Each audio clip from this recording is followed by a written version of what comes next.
Good. All right. All right, ladies and gentlemen, thanks for joining. Today, we have my good friend and very savvy business owner and real estate agent, Beth Repta. So, Beth, I'm looking forward to talking with you today. Absolutely. Let me ask you a couple questions. First and foremost, where are you from? Antioch, Illinois, hometown. Oh yeah, Borderline of Wisconsin. awesome, cool. And you born and raised there? Did you go to school there? Oh, went to school there, yeah, high school, and then moved to the city, and then worked for corporate Walgreens for a while when I got out of college. And then in the awesome year of 2007, I jumped into residential real estate. Great timing. Great timing. Yep. Great timing. You saw that coming, right? It was pretty awesome. And then worked with Joe at properties for several years. Yeah. And then came here to KW.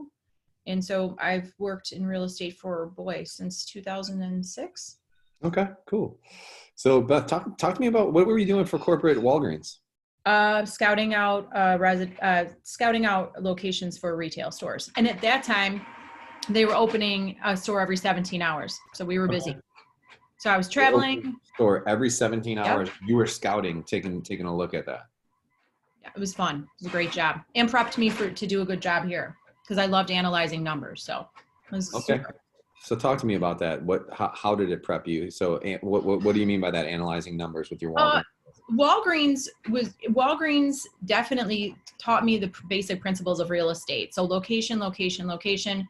We were looking at like main intersections for these stores. So my job at that point was to analyze trade areas. So we were kind of like mapping out the area, if we went to a main intersection, Right. how many people could we serve? Could they get in and out of their stores? Okay. We handled a lot of geographic information systems data. I mean, It was really sophisticated, the process that we would go to. And then I was responsible at the very early 20s. I was getting up in front of the CEO of the company and presenting the locations. It was pretty cool. I mean, at that point, this was early 2000s, and Walgreens it was old school. I mean, I was suited up, totally suited up. And we were still referring to. You froze on me. Oh, you were totally suited up, and you were just presenting to the CEO. And presenting to the CEO, and we had to refer to them as Mr. and Mrs. So-and-so. Yeah, early 2000s. So Beth, you said that obviously that's great experience. How do you equate that to your real estate experience? So location. I mean, they were big into that. And so that definitely translated well in helping clients and always reminding them of that.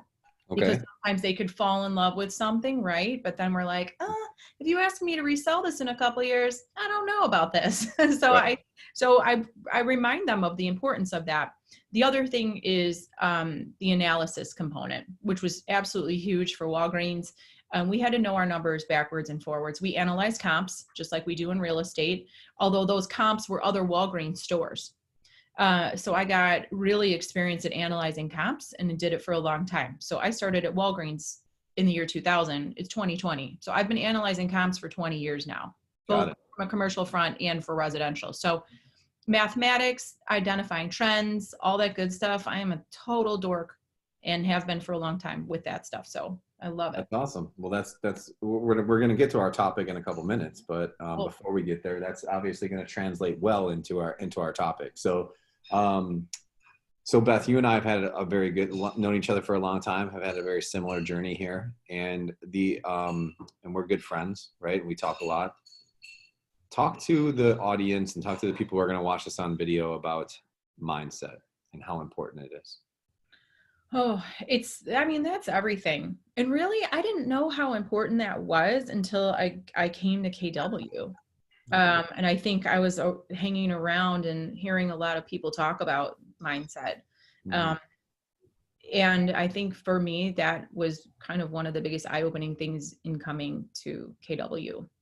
But it is important. And the mindset gives me the opportunity every day to wake up and realize how lucky I am that I can do this, and that I give this my career gives me purpose. It gives me focus. I wake up every day with a purpose, that I get to help people, that I get to run a team, that I get to help people around me grow. It's everything.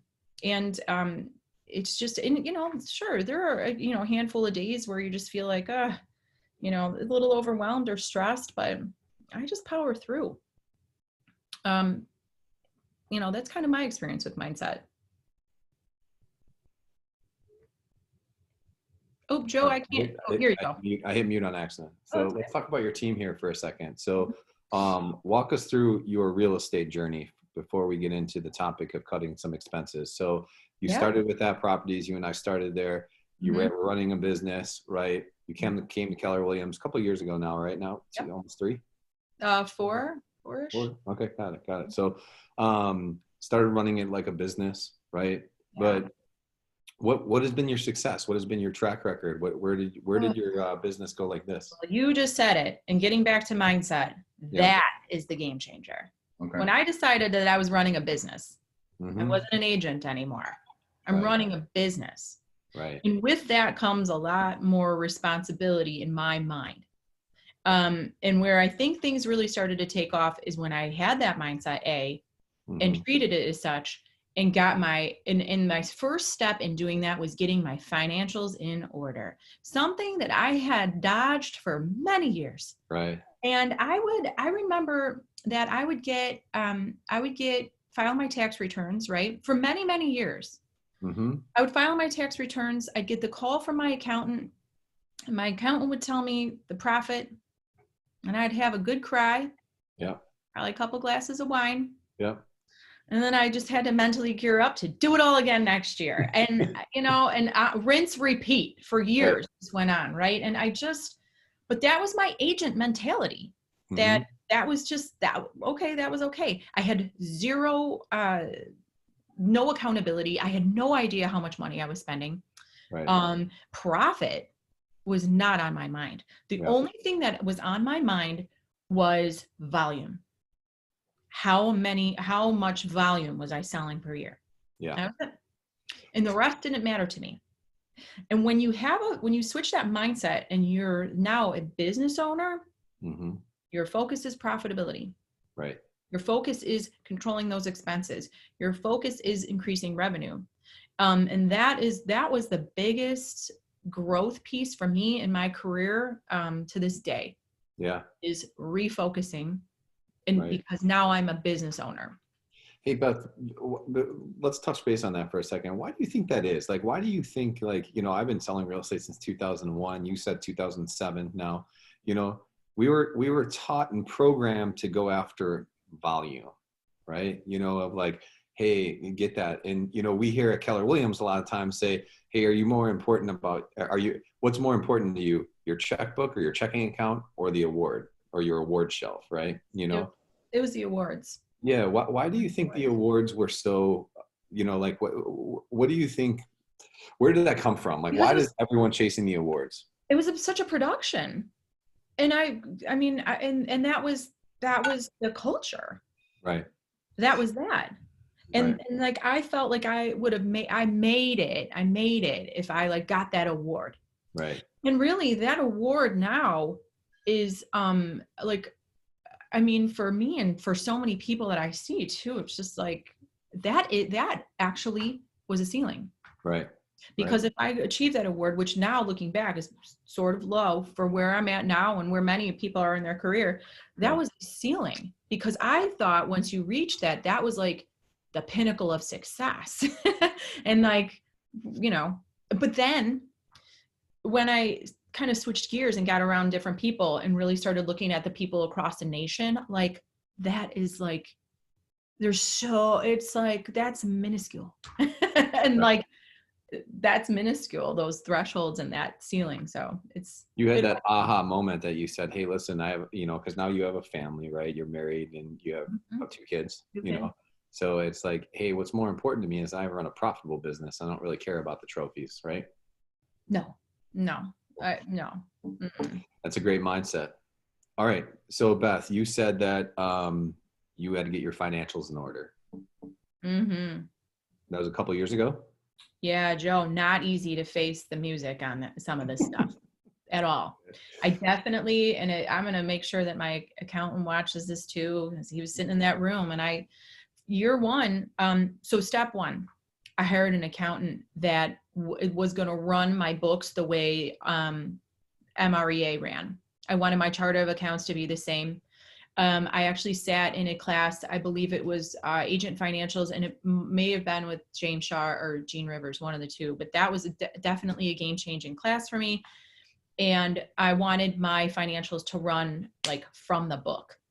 Right. And so I did. I hired someone that was going to be good with doing that. Okay. Once we got how'd you find that person, Beth? I'm sure people are wondering. he was a client of mine. Well, actually, his wife and I were in a networking group. Okay. Yeah, I sold their house. I knew Okay. he was an accountant, and I actually called him to ask his opinion to help me find someone. And he's like, well, I'll do it. Okay. And we've been working together ever since. And you set that standard, Beth. You said, hey, listen, I want an accountant that's going to run to the MREA, the Millionaire Real Estate Agent. I said, here's a chart of accounts.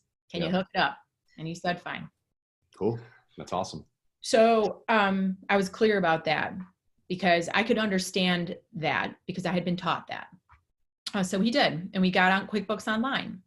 Then I was able to see my profitability. I was able to see those numbers every day. They were in front of me versus like I had my QuickBooks was scheduled. It was just structured differently. I wasn't paying attention. Now I could log on and see this stuff every day. So our first meeting, we sat down, we got everything together, and then we started running numbers. And there was a time in like that 2016 timeframe when I just got into Keller Williams. These numbers were bad, real bad. I mean, profitability wasn't near where I want. Like, it was just bad. And you were getting awards though. Well, yeah. Sorry, I had to do it. Yeah, It's like, yeah. Okay. I was winning awards. We're all award winners here. But like, if you're not making any money, then what are you doing? Yeah. Joe, if you're not making any money, then this is just an expensive hobby. Mm-hmm. That's it. Very expensive hobby. A very expensive hobby. That's great. So I had a good cry on our first real meeting when we were diving into the financials. It was awful. And I told my accountant, I've got one more year left in me.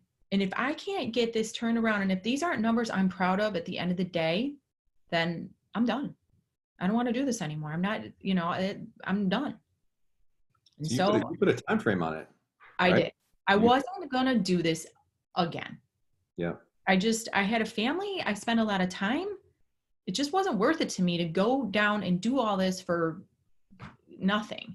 Yeah. So you set a goal though, Beth. I mean, you set a goal, right? You said, hey, listen, I'm going to turn this around in 12 months, in 1 year. And if I don't accomplish this, sayonara. Yeah. I got 1 year left in the tank. Otherwise, I'm taking my talents elsewhere. That was it. I could have gone back to Walgreens or something and done, analysis like that again and get my salary or whatever. It would have been fine. But so I did. I got really clear about my expenses. I also used the economic model, also outlined in the MREA, to determine how many listing appointments I was going to have to go on and how many listings I had to take, how many I had to sell, and what that profit looked like. And I love me a good Excel spreadsheet. So for me, that came pretty naturally. But what I didn't know was that was like my blueprint. Mm-hmm. That was my business plan. And having that in front of me also helped determine how much that I could make and what profit I was looking at. And this was the first time you were approaching the business that way, right? Like you had, it sounds like you come from the numbers world. So all of a sudden you were like, oh, wait a minute, there's a formula to this, right? And if I could just live into this formula, right, then I'll get these results. Is that correct? Yes. Got it. Yes. Okay. The formula was all I needed because I could plug and play. Mm-hmm. And then from there, I was like, I need to set 10 listing appointments a month. And that, I wrote it on the wall, I put 10, and then I just focused on that. Mm-hmm. And I just had to set 10 listing appointments a month. And then like, I would say it out loud. I would put it out there to the universe. I'm like, I'm open for business. I need 10. Where are you at? You know, and I mean that I'm making it sound simple. It's not that simple, but Yeah. but the universe does show up when you kind of speak to it like that, because I was really clear on what I needed to do. Yeah, And I had absolutely. clarity. Right. And so, things really started to connect. 2017 wasn't my greatest year ever, it wasn't, but I would like started to see that trajectory. And then by 2018 and 20, like, stuff really started to pop. Okay. And then so my numbers were definitely looking better. My Right. expenses were getting under control. My profitability was definitely increasing, and my accountant and I had better conversations moving forward. We stayed closely connected. I looked at this stuff all the time, and everything was looking great. Right. So the next step with that, I had an assistant at the time. And so then, because I was so clear and I had my numbers in front of me and things were on the up and up, Mm-hmm. that clarity allowed me then to confidently make another hire. Right.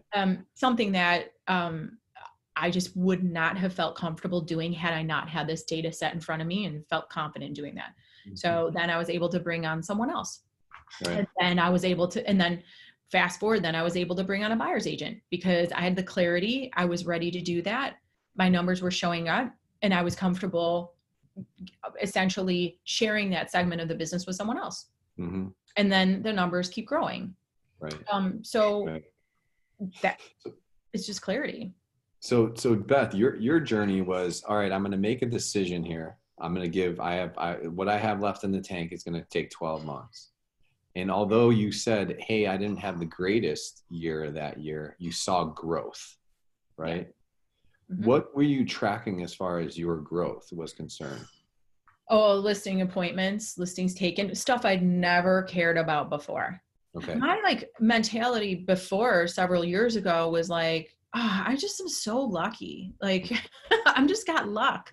Right. And I, maybe I could do 50 units, 60 units by myself. That was like luck. Right. But when you get intentional and you're like, if I want this much profit at the end of the day, this is what I'm going to have to do on the front end. Then that is a game changer. So I think that's kind of where things shifted and I started tracking those numbers. Now I'm tracking my expenses. I'm tracking, no. What do you need? There we go. There you go. Shut the door. There we go. Thank you. Thank you. The world is Zoom. The world is Zoom. Love you. Thanks. Bye. E-learning. So great. So I was tracking my expenses, my profitability. I was tracking now listing appointments, listings taken, all of this stuff. And I'm analyzing my trends. And now I can see like, okay, when my listing appointments start to dip, I know that that's going to impact me 90 days from now. Maybe my profits aren't going to look good. So now now you've got like a whole data set of trends, which is now you can really track your business. And I mean, for me, that's like, but I wasn't doing any of that stuff before. Well, now you are, right? All right. So Beth, your topic, right? You're a numbers person, right? We're all not as fortunate as you. I'm not a numbers person, but I'm working at it and getting better at it, right? Like anything else. So, outside of the pandemic, when this hit here, right? I mean, even with or without the pandemic, you and I had a conversation about this. You have found places to cut. Oh, right? Talk to us about that. I'm going to tell you that when this hit, I think when you're a product, well, I don't know. When you're a product of 2007, 2008, like you're not playing games. You ain't playing games. I definitely had that mentality. As soon as this hit, we had a shelter in place. Monday, March 16th, I sent a letter to the team. Okay, recapping my 6-point action plan. I was not playing. Here we go. And I will outline it for you and we'll spend a lot of time talking about the expenses. Okay. Because honestly, things were getting a little fat again.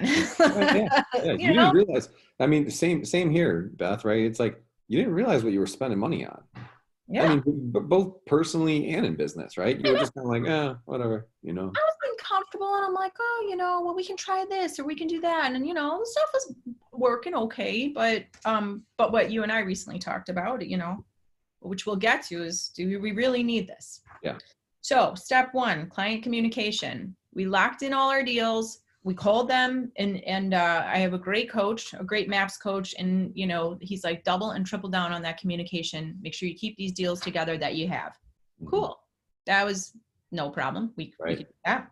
Happy to report that all these deals closed too. Like right when it hit, we were good. Okay. So that was awesome. So double down on the communication with your Double client. down on the communication, and we called each of these folks and laid out the game plan moving forward. So we were pretty much ready to switch and flip, and do what we had to do. Awesome. Beth, can I ask you that? Can I pause you there real quick? Mm-hmm. How did that make your clients feel that you had a plan and that you were communicating with them? Oh, good. I mean, they felt confident. Mm-hmm. And a lot of that was drawn from the things that I had watched too. That's the beauty about just kind of like our company or just like the brokerage community in general, or at least whom I've been able to tap into. People are so good about like coming up with ideas that I took a lot of the ideas and I just was like, okay, this is what we're going to do. So, right. But they were very happy that I actually was ahead of the game and ahead of the curve on a lot of this stuff too. Yeah. And that you had a plan, right? People feel good when you have a plan. They gain confidence in you when you come and tell them this is what we're doing. Right. And I mean, again, it starts with your team. It starts with me. I needed to organize my thoughts and say like, what am I doing? Yeah. So if you're a single agent, right? It's just, you just organize your thoughts and you go at it. You have leverage, right? So it was like, hey, here are the thoughts and here's what's doing what. That's really, here's who's doing what, right? That's really the only difference. Yeah. Okay. Yeah. No. So we rolled that out. Number two, we cut expenses. And here, I mean, this is what I cut, and I can go pretty deep into this, but we cut. Number one, I moved out of my office. Mm-hmm. So no more rent. Okay.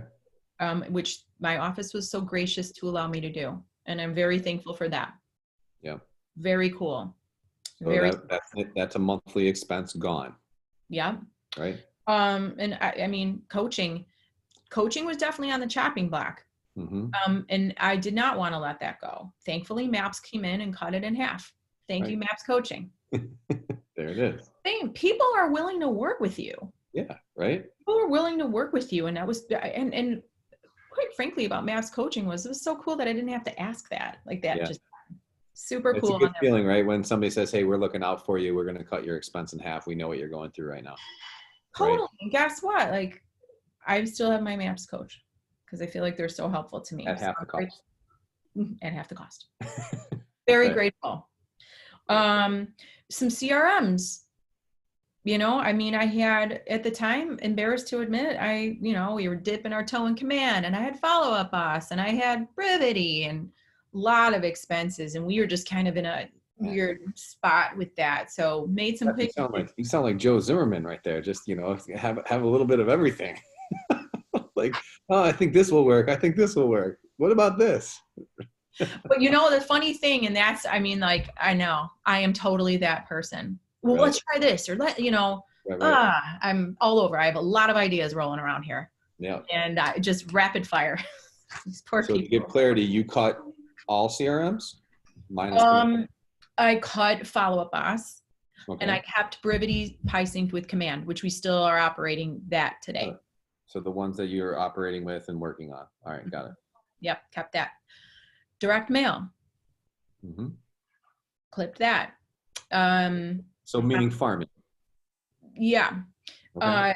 But now found some less expensive ways to do that. So really love some of the features that both my CRMs have in terms of direct mail. I mean, you could send a just listed postcard. You could send it to a 100 person radius for definitely under $100. Mm-hmm. What we were spending on direct mail before was a lot more than that. So, okay. I think when you say you cut it, you just found a different solution. Found a different solution. Just kind of got my mind wrapped around that and just handled that differently. At first, we were at zero.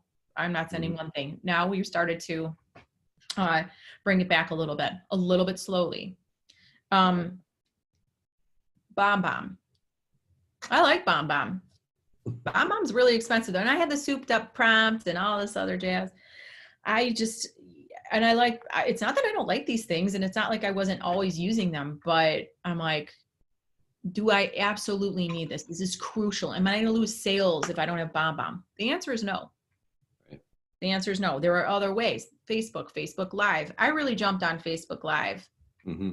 I really jumped on Facebook Live and Zoom. So I spent money on Zoom, and then I was doing live streaming to Facebook in lieu of Bomb Bomb, which is all way less expensive than Bomb Bomb.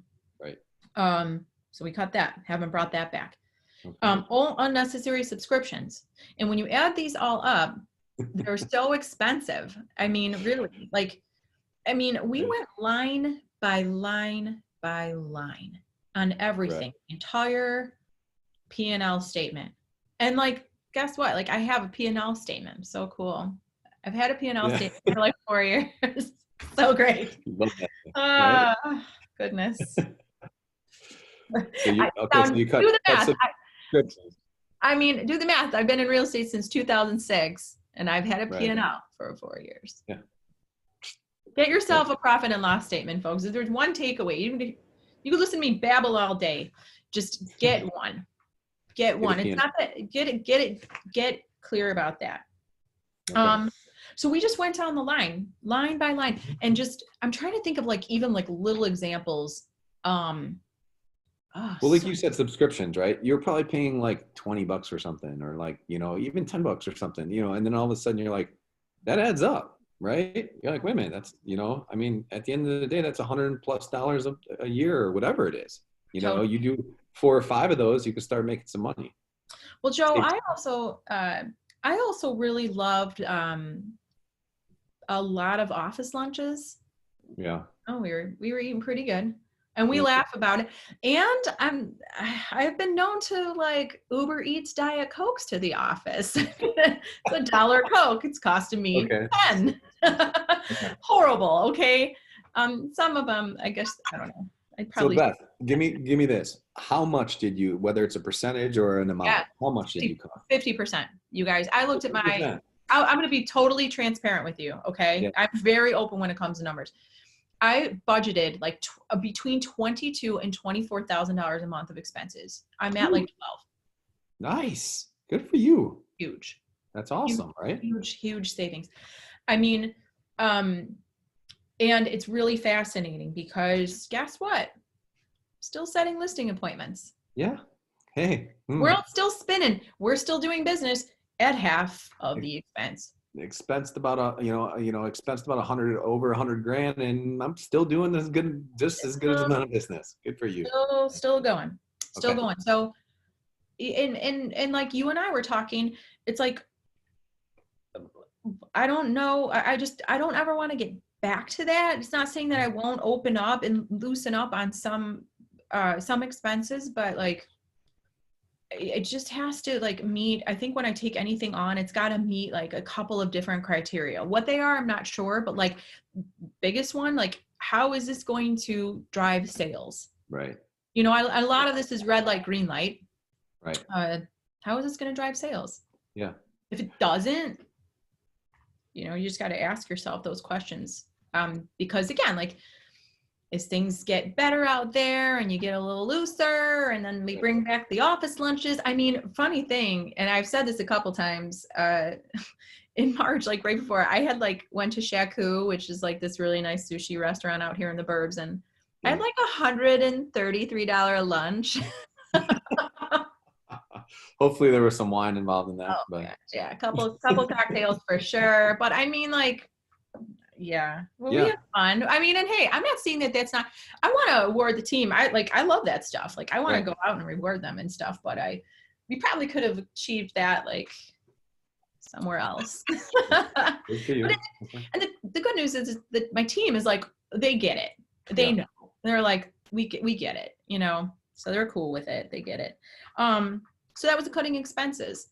And my third bullet point was, and this is, and I that very day, as soon as they announced that they were going to allow for forgivable small business loans, like that was my job, my full-time job, because I didn't really know where this was going to go. Right. And I just made it my mission to get, forgivable loan money. And so my journey with that, I had I was banking with a big bank. They weren't necessarily ready for that program Right. the day that they released. And that didn't stop me. I called up my local banker here in Crystal Lake, and I was like, friend, can you help me? Now that is through relationships. Right. And I happen to serve on a board with him. Yep. And that relationship opened the doors for me to get some PPP money, which it's incredible. I am so grateful that I was able to secure that. I told the team, we're staying together, and I don't know what's going to happen, but I'm going to at least get us money so I can cover salaries for 2.5 months. Mm-hmm. And I did. And I'm proud of that. And it was hard. It was stressful, but I wasn't going to let anything stop me. I didn't know where things were going. And I am proud that we got that. So I know there's another round. And if you guys have questions or anything like that, take advantage of that. If you can, if you need it, I can help you. I could give you my advice. I just worked really hard. I was relentless about getting this money. You weren't giving up. No. And I think it's a story of how important relationships are. Me, just personally, it's a story of how small banks, banking with a smaller bank with a personal relationship. That was a big takeaway for me in all this. Right. Because I couldn't get on the phone with anybody. Yeah. Huge. And again, I'm very open. I have as about $28,000. Okay, that's great. All right, that was bullet point 4. That was 3. That was 3. Okay, 3. And then communication to our sphere and past clients, handwritten notes and checking in on them. I used a program called Reach. My coach hooked me up with that. Reach is like a texting, so you could send mass texts, like a text, but from your own personal phone. Oh, so if I was like, nice. Hey, so-and-so, you could insert their name. Hey, so-and-so, it's Beth, checking in on you. How you doing? And I did that, and that went a long way because I heard from a lot of people, struck up conversations that way. It was really cool. Marketing wise, a lot of Facebook Live and video, so always staying top of mind. And then, and I think 6 was just staying positive and helping others, because we had to keep coming at it with a really positive mindset every day. Otherwise, if you're watching the news every day, or at least in the beginning, that was it's just really down. Yeah. Not news every day. So just trying to uplift everyone around you. So that was the 6 bullet points. And now we're getting close to not being done necessarily, but getting close to, a little bit of normalcy here. And I'm proud of the plan, and I'm proud of what we've done, and I'm proud of getting those expenses managed and things under control. And the only thing I could really control, right? Yeah, no, absolutely. Hey, really quickly, Sierra asked, was there a cost to Reach, or is Reach a service that you can? $4. Yep. $4 a month. $4 a month. It's so cool. I mean, you're able to, and the people were like, oh, I'm so good. How are you? So you got to be prepared to write back, right? Don't blast that and walk away. I kind of made that mistake once. I was like, oh man, everybody's firing up. Okay. Right. So if you're going to do that, block out the time to respond quickly. But it's nice. It's personal. It's from your own cell.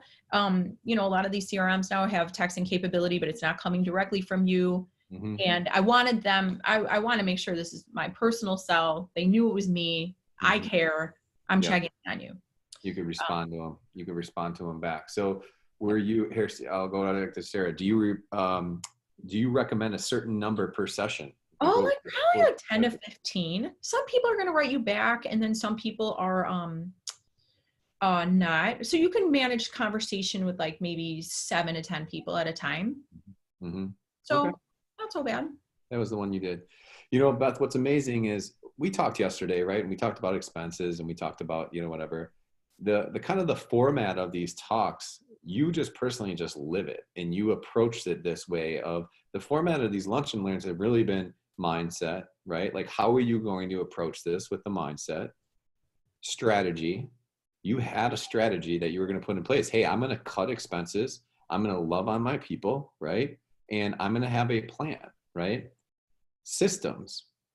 You're a systems person, right? Like, you're like, hey, here is the system that we're using. And what's beautiful that you're using is you have a financial system, right? That's working at the highest level for you. That's something that you've worked for over the years. And then tools, right? So you just shared with us reach, you shared with us all the stuff that you cut, but you had tools that you were using so what tools are you going to use for your business? And you shared that. So just by, you just went through this, right? Just by chance. You and I didn't prep for that, but that's just how the conversation has gone, and you touched on all of them. Yeah. So let's talk about results. Okay. Yeah. What happened? So you've cut your expenses. So how's your profitability showed up, and how's your business? What's going on in your business? We're really poised at this point. I can even say that now, we're prepared to take on I can feel it. Even in the past, like 2-3 days, I can feel that people are reaching out to me. We're definitely gearing up to when, the doors open, that we're prepared to take the listings. We're running really low on listing count right now. I have like 5 active listings. We're usually carrying like 15, 20. So we need to prepare to ramp up and get back to where we were, or normally where we would be in like a March, April. Mm-hmm. We need to prepare to open up and take all of that on now. We are sitting on inventory, people that wanted to wait. Right. But the plan is to now, and quite frankly, maybe a lot of us are in this situation, it's time to play catch up. I'm behind in listing appointment for sure. So right. I have those numbers. I see like exactly how far I'm behind. So now I'm like, all right, I got to double down. I've got to take 15 listing appointments between now and June 15th. So I set 4 yesterday. Nice. How did you do that, Beth? How'd you set 4 appointments? Relentless follow-up. Okay. Again, something that I would probably never do in the past, but I'm relentless. If I got a hot one, like, look out. Beth, I don't want to bother people. I feel like I'm being pushy. I don't want to bother people. What would you say to that? So, I've made this comment before too. Like, if I got a sense that people were truly uncomfortable from a health perspective and a wellness perspective, like, that's off. That, for me, that's a no deal. Your comfortability matters to me, and it is not important as like pushing like some agenda on you. Like, if that is your concern, I am here for you when you need me. I'm ready, but I'm going to let you tell me. I'm going to check in and say hi, but it's not going to be from that perspective. And I've had a couple clients like that. That is, we're on your terms when you feel ready. But if they're asking me how the market's performing and they're asking me like, well, what do you think? I'm like, listen, in April, we were down new listings. We were down 50%. I normally carry X amount of listings. I have this. The supply it's economics. The supply is low right now. Mm-hmm. My experience is like my stuff is rocking and rolling out there. You can achieve top dollar. Can't tell you what the future is going to look like, but I can tell you right now, it's looking pretty good. Cool. If you're asking me and you're okay with the climate we're operating in, get on the market now.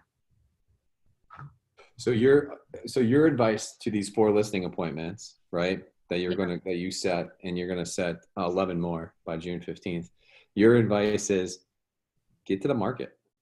Get on the market. Do not wait. Do not wait, because I don't know what's going to happen next week or 2 weeks from now. Right. It could be like crazy. Be prepared and get out there and be one of the first ones to the market after the shelter in place is over. You can really see some great success if you're prepared. Let me help you prepare. And in your market, Beth, do people think, oh, if I'm on the market right now, I'm gonna have to sell at a discount? And what is your advice to that? Absolutely not. There is not one piece of evidence that is true makes that true. There is no. People say it to me all the time. I was like, well, prove it. Where? Yeah. Because all the data points that I analyze, and I've already completely cemented myself as a huge dork, there is no showings are Natal.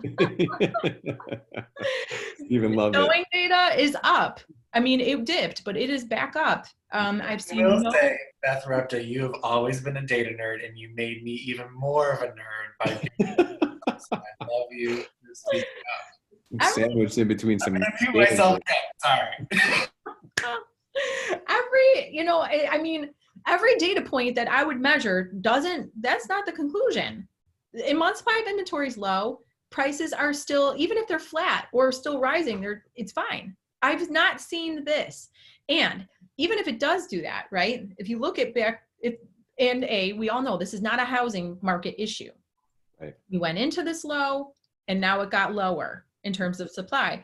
So this isn't a housing market issue. And if you analyze what happened in 07, Right. like 07, you can't see my hand like up here, whatever. Okay. Yeah. And then 08 was like that. And 09 was like that. And then you get to, 2011. Right. Think about how long that took. It's not gonna like drop, like it's not like the bottom's not gonna drop out tomorrow. Yep. Well, I mean, Beth, right, when we started all these and we were talking about it, a lot of people were saying, and I was being coached on this too, is, hey, this isn't like what you just said. This isn't a financial crisis, right? Yeah, yes, this is a crisis. It's a pandemic, but this isn't a financial crisis. This isn't a housing market crisis, right? No. So eventually we're going to get back to where we were. And many people predict that housing is going to bring us back out of this too, which, time will tell, but you've got applications that are up in lending. These buyers want to buy. Their interest rates are great. Mm-hmm. I honestly feel like this is a really prime market for a move-up buyer. I think that they're poised to really take advantage because they can sell their house for a very good amount, and they could take advantage of a low interest rate and get into something up a little bit higher. That's awesome. I think that's a good segment. All right. Hey, Beth, mm-hmm. There's newer agents that are listening to this. There's going to be, people are going to watch the recordings and things like that. What's the best advice that you can give people on how to run their business right now and moving forward? Your mindset is, as a business owner, is that's step one. Mm-hmm. You got to become the business owner. And that could take a little time. But it really only took me and I know this sounds like, but I read, you told me go read MREA. And I was like, that book is like in my basement somewhere, but it's not, a millionaire. Yeah, cool. Yeah. Huh. It was like in my basement. And then I listened to the Audible on it and I was like, whoa. Mm. Oh my gosh. Oh, there's a blueprint to this. Yeah. My gosh, I can't even believe it. I was so blown away when I, practiced real estate for 10 years and finally got around to reading it. Read the book. And then get your mind right about being a business owner. And then as much as it may be painful, get your profit and loss statement. You are a business owner, and that with that comes a certain amount of responsibility to, hold yourself accountable to looking at your profit and loss. Even if it's ugly, you got to start somewhere because it's only going to go up from there. Your decisions are going to be more clear because they're going to be based on decisions that you make from a financial perspective. So that's awesome, Beth. And you lived it, right? I mean, you just walked us through it. You lived it. So you're not preaching anything that, you wouldn't do yourself. It was messy. It was sloppy. It was downright ugly at times, but boy, it's better now. Awesome. That's awesome. So Beth, for the people who are listening and on this call, if they need your advice and want to get a hold of you, how do they do that? It's 847-668-BETH. Yes. Guys, I picked that cell phone number in the year 2000. Yes. There it is. Hey. I'm not going to put that number on a billboard though. No, but hey, that's awesome. But I'll tell you. Beth Repta from Repta Residential, a rock star. Guys, follow her, check in with her, let her talk to you, let her mentor you. She is a great person, and you will absolutely get benefit off of talking to her. So Beth, thank you so much. We appreciate it. We are ending our daily Lunch and Learns tomorrow with the person we started with, Tommy Choi. We are going to end it. We're going to go to weekly starting next week as people start to get back out there. So be sure to tune in. Steven, thanks for checking in on us. You guys, thanks very much. And we'll talk to you guys soon. Beth. Thanks. Thank you. Thanks for the opportunity. Fun stuff. Bye.